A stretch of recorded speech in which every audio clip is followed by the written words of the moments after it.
So, without further ado, we bring in our Woodward Sports WSN Injury Insider, Dr. Jeff Pierce from the Michigan Sports and Spine Center. Dr. Pierce, how are you, sir? I'm good. How are you? Doing fantastic. Good to see you, Doc. Better. Good to be seen. I took Braylon's spot for this. You look good as Braylon. Same hairdo today, too. Yeah, same hairdo. No braids, though. No braids for me. Braylon is on his way downtown. Another event tonight at the DAC. He's a big shot. This is a big week for the NFL draft, man. I mean, the dreams are made. Going? Yeah, we'll be there. We'll be there Thursday night. I'll be there Thursday morning for Fox 2, Thursday night for us.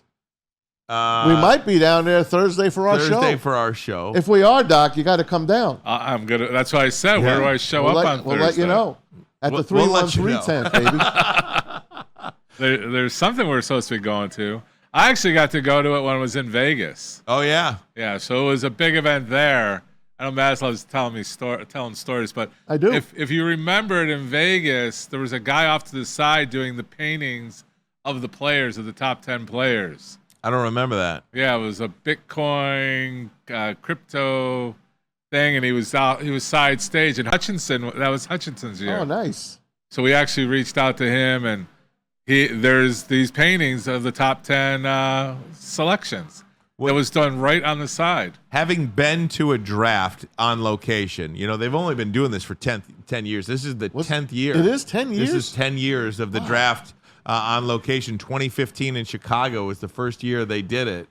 I was so pissed because as a New York kid, Jersey kid, I went to quite a number of these drafts. They were always in New York. To me, New York's got to be in New York. It's got to be in New York. For 50 years. I know. So that kind of ticked me off. But now that these other places get to do it, I get it. The NFL knows. They know better than me. So you've been to a draft.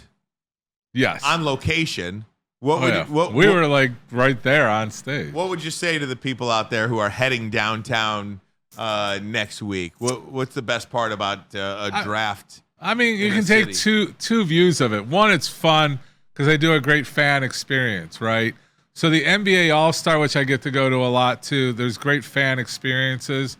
But like with the All-Star game, it was a really nice fan experience, meaning you get to go up, you get to touch everything, you see a lot of the lockers are reproduced, and just a lot of good memorabilia, good picture taking, stuff like that.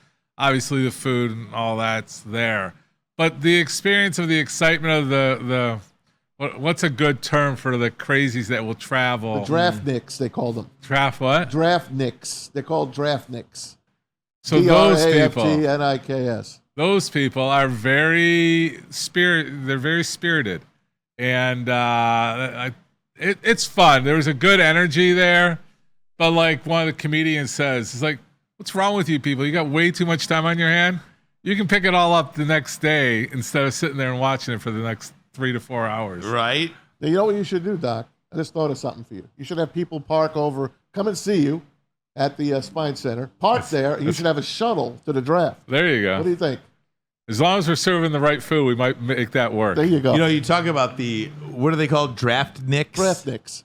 6 NFL cities within a 4-hour drive of Detroit. Yeah, we're going to get crushed. Cicago Chicago is taking over. Really? Yeah. Chicago's got 2 picks in the top 10. And you got Cleveland, Milwaukee. Oh, yeah. Cincinnati. Well, Indianapolis. Indy, yeah. Cleveland. Yeah. Cincy. They're all going to be here. But mainly Chicago will... How far of a see drive a lot is of Buffalo? Bear fans. Buffalo, about 8 hours. Oh, okay. Yeah. Well, if you go through Canada, it's only like 5. Is it that long? Niagara Falls. Yeah, that's why I was referencing it, because Niagara Falls, I feel like, is a 4-hour drive. Yeah, 4 to 5 hours. My bad. You know what? Going to Jersey through New York. You can even put Pittsburgh in there. Pittsburgh's That's right. only 6. Oh, my God. Pittsburgh. Yeah. 5 hours.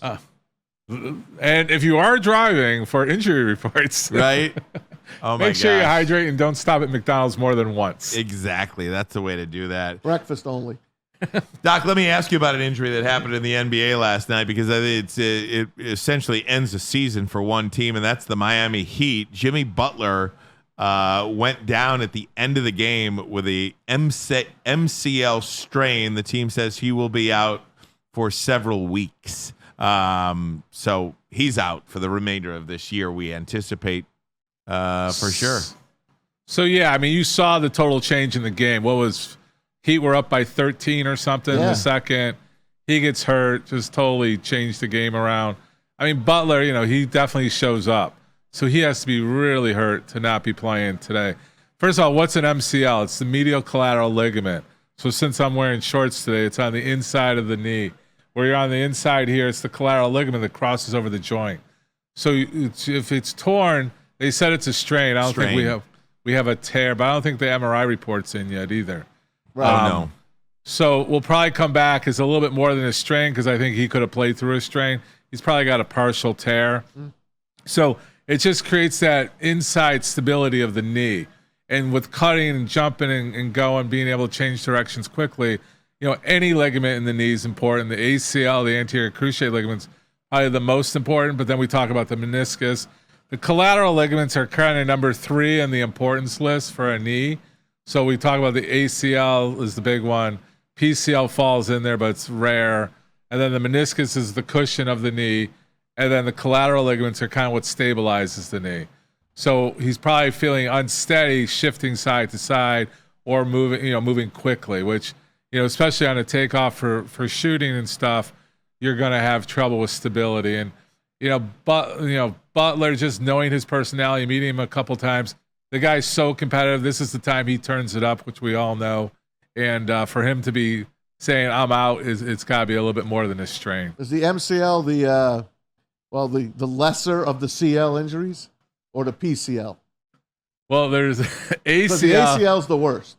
ACL is number 1, but it's the most. It stabilizes the knee the most. Yeah. So that's in the middle that I say is like a twisted inside the knee going. The ACL moves to the front. The PCL moves to the back. How'd you be so smart, by the way? I was just thinking the same thing. Like, how do you get like what that? Are you unbelievable? Yeah, well, I'm talking to a bunch of. You are. A couple of dingbats here. Right. The go ahead. knuckleheads. Keep The talking about knuckleheads your make me look CLs. smart. Right. Oh my No, but gosh. what I do feel, especially like just what we do, is that we try to simplify it. You talk to a lot of people, like, I have no idea what the doctor said, right? You leave, what do you say? I have no clue. We've really pride ourselves on communicating at a level that you understand. And always when you leave our office, it's like, do you understand? Tell me what you think I just said. Because I learned from someone who's much more intelligent than me, it's not what you think you're saying to the patient, it's what they're understanding from you. Mm-hmm. So especially at a doctor's office, if you give them bad news historically, statistically, all that, they can't hear anything past the first word you say. Like you have a herniated disc. That's all they hear. That's it. You have a tear. That's all they hear. They just shut down. Right. And Cleveland Clinic did a real nice piece, a commercial piece where you really don't understand what goes on in the person's head you're talking to or what's going on in that person's life right then. When you right away, like we talk about a lot of work injuries or auto accidents and things like that. What goes through their head is like, how am I going to work? How am I going to provide? How am I going to do these things? That's the kind of thing. Or do I need surgery? Like I had a simple 19-year-old this week that they were all like, I'm going to have surgery because they were on WebMD and all these self-diagnoses. Yeah. I'm like, what did you say? Well, mom said I might need surgery. No, she's a collegiate athlete. You're not going to need surgery. It's not that bad. You're able to do A, B, and C. So we try to take care of what their concerns are and talk to them at that level. Not that I'm going sideways on the CLs. Is the Google, the WebMD, oh my God, one of the most maddening parts of any doctor's I never visit? go on that stuff. I don't want to know what I have. Same. But there's a lot of people out there the opposite of you guys. Right. They diagnose, they treat. There's, probably 25% of the time there's an accuracy there that relates to the ones that are going to simply, recover on their own. The ones where it's serious, more involved, it's not cancer, it's not this, all the other things that it'll cover, but for the most part, it's informative. We utilize it. Like I'll tell people, this is what it is. Or like when we talk about regenerative stuff, we can't say certain things, but I want them to educate themselves. It's more of an educational moment in the office, except if it's straightforward. All right, let me switch players on you. Okay. Jimmy Butler, we know he's finished. The Heat are going to be finished. Unless we're going to put everything, of course, against them, and they will win. Right. But let's go to the Pelicans, who are 5-0. Fly Pelicans. The Pelicans are 5-0 against the Kings. You don't want Scarface? It's from Scarface. No, I got it. I got it. No, the Pelican name. Pelicans it's New Orleans, and they used to be the Jazz back in the day, but Utah's got that name. They took it, they kept it. So you got Zion Williamson, big man. How much does Zion weigh? 300? I'll tell you about 280. it. Yeah. 285. 280. 41 points the other night, Doc. He hurts, scores a bucket. They're tied at that point. Hamstring. Walks off the court, throws a towel. He is really upset. Turns out, more than likely, he is missing tomorrow night's game. It's win or go home against Sacramento. Sacramento's 0-5 against the Pelicans this year. Zion, do you see him somehow putting it together and playing in that game? I'm not dissing on Zion, but like Jimmy Butler, I said, the guy's a horse. He wants to show up. Zion is a little different. Like, we've seen injuries. We've seen him out. I don't know the statistic anymore. I used to. Like, how many games he didn't play versus played. I think he was under 50% of games in his first 2 years. Yeah. I think this year he's above 50%. First time. But he's still not there. Barely. Is he injury prone? I got asked because of his size and his makeup and his genetics, was he injury prone? I think I on record said unlikely, which I've proven to be not accurate. With this, I'm giving you a long talk. The guy should show up. This is make or break. This is like doing nothing after. There's secret sauces that you can do if it's a simple hamstring strain for him to be a force. Will he be 100%? No. Zion at 80% should be good enough to play this game. And that's what I think where he should be. He's got hyperbaric chambers. He's got everything to get him feeling good. There's no evidence of a tear. It's a strain. And that muscle's so powerful on him, he doesn't need the whole muscle to do everything he does. All right, so we'll expect Zion to play. Well, that's not necessarily the case, though, because like Doc is saying, some guys can play through injuries and some guys just choose not to. Right. But can he damage himself? Let's say he tears it. Well, you always go back to KD, right? KD made a decision. Kevin Durant, made the decision to play, and he made it worse. Right. So does that sit back in in the business mind of this individual? But you don't got to play again until next October, till this October. If he loses. Right. If he wins, he's playing in a couple days. Yeah. So can they beat him without him? His coach's medical decision. I think it's going to be a game time. I think he's going to see what kind of power. But the hamstring, if it's a mid-belly strain, you can wrap that up pretty well. You can give him a little bit of a medication, the secret sauce I always refer to, wrap him up and get him playing. Would be, if he was on our team, I would have hard-pressed to not see him play. All right. Wait, I want to ask him about something. Yeah, please. How's that vitamin thing you've been doing to yourself? What do you want to refresh my memory on that? Because I want to come over and I want to get juiced up. You want to get juiced up? I do. Well, we don't want to call it the juice because that leads to like steroids and stuff like that. It's a different This is regenerative stuff called exosomes, and I did do it. Today is actually week 5. So I didn't see your Band-Aid. That's why I'm asking. No, I don't get it I'm done. I'm done. Oh, okay. I did the 6-month treatment. Okay. So it's pushed through my system. I'm regenerative. I got those younger cells instead of my old. You're vigorous. I'm vigorous. I'm clear. The cloudiness has left my brain. I'm multitasking again. No, the simple answer is, do I feel better? Yeah, 100%. Some of the ailments I still need to treat and do my routine, but I'm definitely getting up easier. I not to cry, oh, Dr. Pierce, but I've had back pain since I was 15. I got it right now. Yeah. And you got to treat it. And I've had a routine every day and I've been doing it. And how do you do that? We were talking on Fox 2 yesterday morning about all the weather's nice outside, so everybody's out there doing yard work or biking or walking or hiking or whatever you're doing outside to get yard work's the worst for your back. To get active, and people have all these nagging injuries. So we talked about that. I would love the world if they listen to us and take, you have a routine in the morning. Like, what's your? We don't need. Well, I do. Yeah, I wake up pretty early, and I try to just give one good stretch for like a minute. Right. So that's exactly. We wake up, we go to the bathroom, we have our coffee, we have our little snack. We usually do that. I would love a routine where we respect our body, where you give it 10 to 20 minutes of a stretch, right? Nothing crazy, lifting your arms above your head, swaying back and forth. We actually said we're going to do a stretching show for 10 to 15 minutes, get you guys stretching. Oh, man, I would. You get a bed here. Before you get out of bed, you roll side to side. You push into extension, depending on what your injuries are. If it's back or neck, this is what you do. If it's shoulder, this is what you do. It's usually the motion you want to kind of go through, right?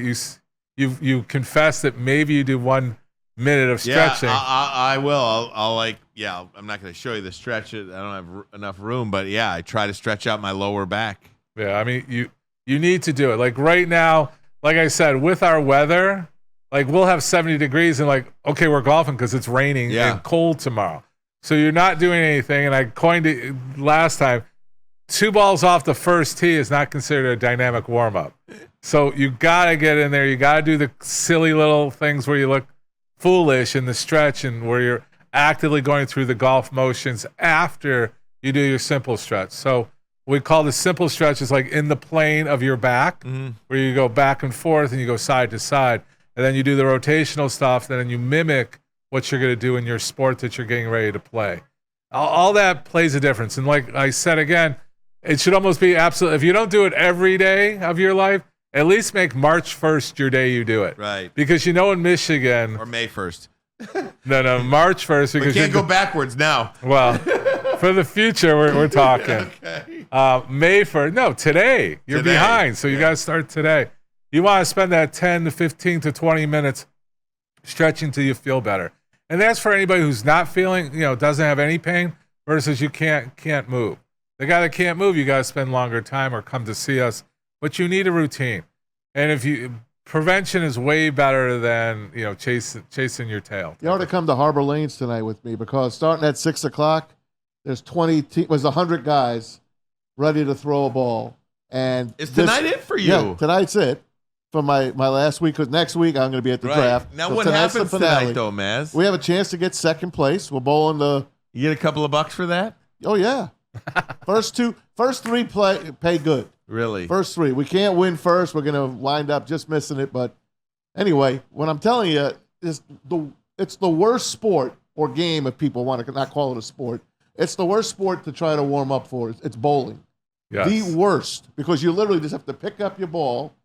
And throw. I used to see everyone that is dropping it at the beginning because if you bend and do it, your back's getting thrown out or your knee or whatever. You really got to stretch. And I see a lot of the bowlers, the younger ones especially, they're on the ground, they're doing their stretches, they're putting their legs where I can never put my leg. But I'm telling you, man, that you can make a living there, Doc. Well, hand my card out. Tell them about me. Give me some cards today. Play my card out. Isn't there like a video in between all the scores things now? Play my video. Play the video of our. You should have your show on. What are you talking about? That's a good point. Hey, Doc, in the time remaining, because we're up against it here, we're running out of show. So Doc's kid plays lacrosse. I watched that. Your son is incredibly talented at lacrosse. Yeah. I mean, do you want to gloat for a little bit? That is incredible. Game, that is a hell of a tough game. I was out at Calvin College last Saturday for Calvin College versus Kalamazoo College because my good friend, almost like my nephew, plays lacrosse for Kalamazoo. Right. I have a hard time following the game. Right. I mean, people have a hard time following hockey, but your kid, man. Unbelievable. I was like, damn.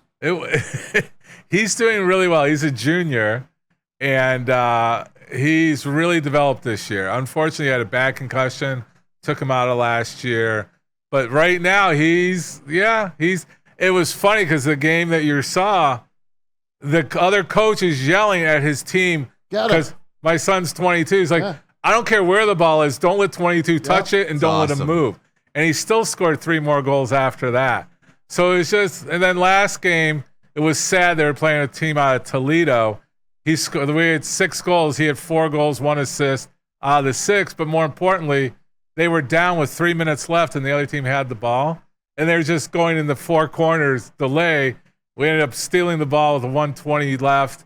They got it. There was a play drawn up, 47 seconds. Alec comes through the middle, dekes one guy. I can show you that video too. Oh, man. And just drops it in. They tie it up with 47 seconds. Oh, my gosh. So the place is going wild. We think we're going to overtime. And then defense breaks down on a bad play. They scored 2.8 seconds. Oh, my gosh. To beat them. Kind of like the Red Wings. Yeah. And my son just goes down like this. He's like, what else can I do? Oh, my gosh. But it's fun. Tough game, man. They beat the living daylights out of each other. Oh, my. His arm was like this after the game. At the end of the game, my nephew's sitting there, and the trainer just brings him 2 big bags of ice. Oh, yeah. He throws one on his back, throws one on his knees, like, this is my life. He's in the ice bath. Yeah. It's serious ice bath. Like, we're going to get a cryo and a hyperbaric. But, like, I have all these devices for him at home just for these welted injuries and things like that. So, you know, I preach what I say at home. Oh, my God. Get him. He's had a bad ankle from that game, too. But these guys, it's I said you couldn't play football. I'm okay with lacrosse because I was uneducated in lacrosse. Yeah. I don't know if I'd say it again. It's brutal. It's a beatdown. Well, Doc, final word on this. We'll see you next Thursday, whether it's here or downtown. Okay? Perfect. NFL draft 1 week from tonight. Maz, would you like to end the show for us today? I will. Not only will Doc be with us next Thursday, but we're hoping to have the bus, Jerome Bettis, join us as well. So no matter where we are, make sure you join Woodward Sports. And for my man Ryan, for Braylon, who had to scoot out of here, for Dr. Pierce, for Magic Mike, and Kenny G. KG. Great to have you here. Oh, KG. yeah. KG, not Kenny G, the flutist. What up? The flautist. The flautist. But our guy, Kenny G. KG from the morning KG. show. Yeah, appreciate it, guys. I'm Maz. Silent Thanks Mike, for watching, buddy. everybody.